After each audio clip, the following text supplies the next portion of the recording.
सुप्रभात बच्चों। आज हम कक्षा 4 का हिंदी व्याकरण अभ्यास पुस्तिका का पाठ 2 पढ़ेंगे।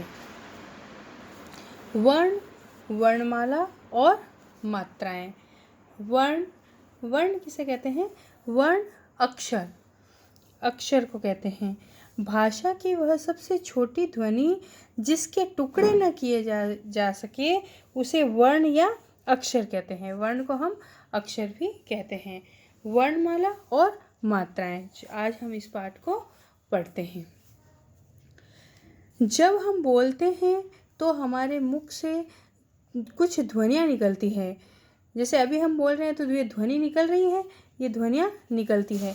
हाथी को देखते ही लड़की बोली हाथी। तो ये हाथी है, वो क्या है? एक ध्वनि है, ध्वनि के रूप में निकल रहा है और हमें पता चल रहा है ये हाथी है। हाथी शब्द में कितनी ध्वनियाँ हैं? आप कह सकते हैं कि हाथी शब्द में केवल 2 ध्वनियाँ हैं, हा और थी। लेकिन ये 2 ध्वनियाँ नहीं हैं, यहाँ पे हम आगे और पढ़ेंगे। देखो क्या होता है। लेकिन बच्चों, हम हाँ और थी ध्वनियों के और भी टुकड़े कर सकते हैं। जैसे ह, ये ह व्यंजन है और ये स्वर रहित है, इसके साथ आ व्यंजन लग गया तो क्या बन गया? हा। ये ह आधा ह है, ठीक है ना, व्यंजन आधा है। और थ धन ई व्यंजन स्वर है, तो थ के पास थ में ई मिल गया तो क्या बन गया? थी। तो बन गया हाथी, हाथी, ये हाथी, ठीक है ना। इस प्रकार हाथी शब्द बोलते समय हम 4 ध्वनियाँ बोलते हैं। कौन कौन सी? देखो, 1 2 3 एंड 4, ये 4 ध्वनियाँ बोलती हैं। ह धन आ थ धन ई, तो इन दोनों को मिला के बन गया हाथी। अब आप सोच रहे होंगे कि क्या इन ध्वनियों के और भी टुकड़े हो सकते हैं? नहीं, इनके और टुकड़े नहीं किए जा सकते हैं। ये सबसे छोटी ध्वनियाँ है। ये सबसे कैसे ये ध्वनियाँ हैं? सबसे छोटी ध्वनियाँ हैं। अब इनके टुकड़े नहीं किए जा सकते हैं। परिभाषा: भाषा की वह सबसे छोटी ध्वनि, कैसी ध्वनि? सबसे छोटी ध्वनि जिसके टुकड़े न किए जा सके वर्ण या अक्षर कहलाते हैं। हमारा चैप्टर भी है वर्ण, वर्णमाला और मात्राएं, ठीक है। अब वर्ण के भेद, अब हम करेंगे वर्ण के भेद। हिंदी में वर्णों को 2 वर्गों में बांटा गया है, स्वर और व्यंजन। कितने भागों में बांटा है? 2 भागों में। कौन कौन से? स्वर और व्यंजन। अब हम स्वर पढ़ रहे हैं। जिन ध्वनियों का उच्चारण करते समय किसी अन्य वर्ण की सहायता नहीं ली जाती है, किसी भी अन्य वर्ण की सहायता नहीं ली जाती है, उन्हें स्वर कहते हैं। हिंदी में कितने स्वर हैं? हिंदी में 11 स्वर हैं। अब देखो कौन कौन से हैं। अ, आ, ई, उ, री, ए, आई, ओ और औ, ठीक है। ये क्या है? स्वर हैं, ठीक है। अब हम पढ़ेंगे व्यंजन। अब हम क्या पढ़ेंगे? व्यंजन। व्यंजन जिन ध्वनियों का उच्चारण करते समय स्वरों की सहायता ली जाती है। स्वर, ये स्वर हैं, इन स्वरों की सहायता ली जाती है, उन्हें व्यंजन कहते हैं। हिंदी में 33 व्यंजन होते हैं। कितने व्यंजन होते हैं? 33 व्यंजन। अब देखो कौन कौन से हैं।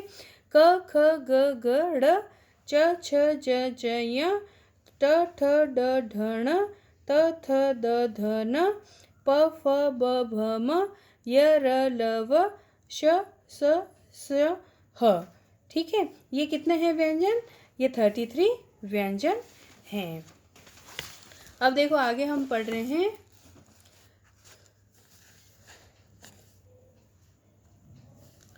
सभी व्यंजनों में अ की ध्वनियाँ मिली होती हैं। सभी व्यंजनों में किसकी ध्वनियाँ मिली होती है? अ की।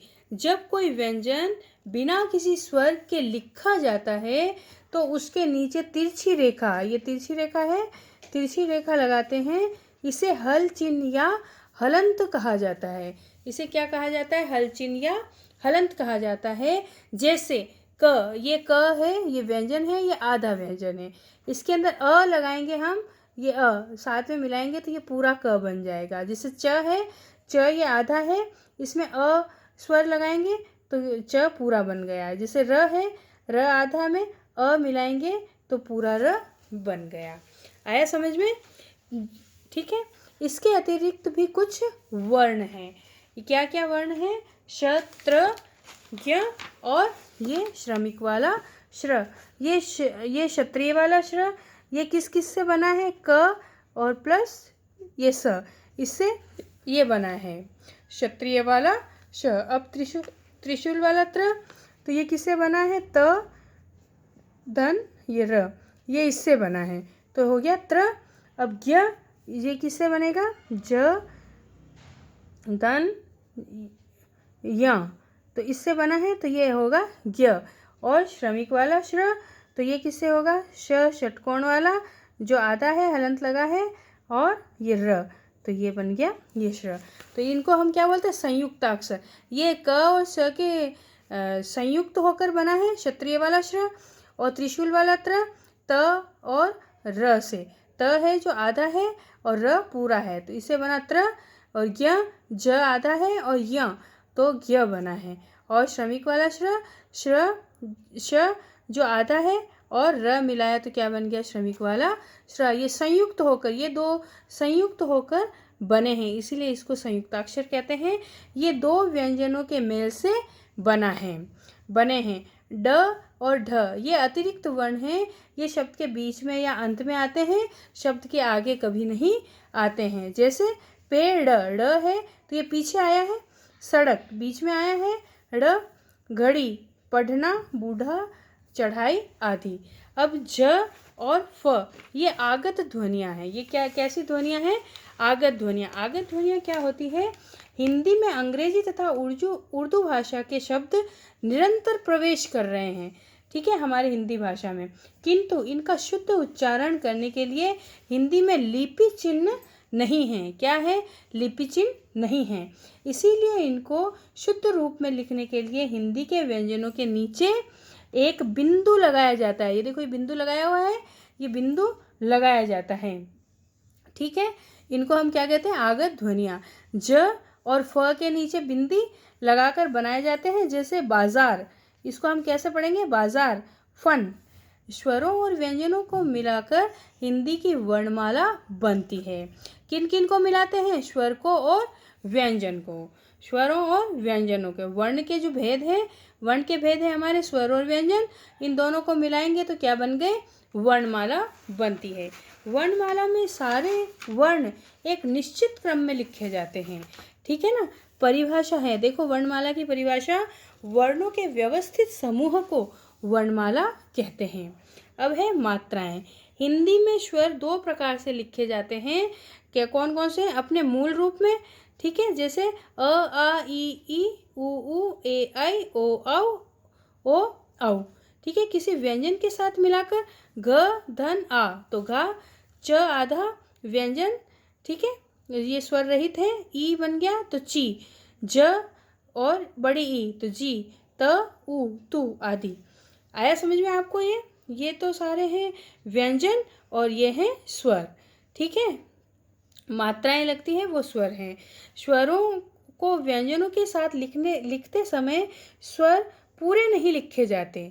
स्वर क्या है? पूरे नहीं लिखे जाते, बल्कि उनके चिन्ह व्यंजनों के साथ लिखे जाते हैं। जैसे कि ये स्वर हैं लेकिन ये नहीं लिखे जाते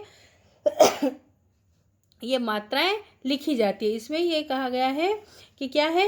स्वरों और व्यंजनों के साथ लिखते समय स्वर पूरे नहीं लिखे जाते, ये पूरे नहीं लिखे जाते हैं, बल्कि चिन्ह व्यंजनों के साथ लिखे जाते हैं। ये जो चिन्ह हैं ये व्यंजनों के साथ लिखे जाते हैं।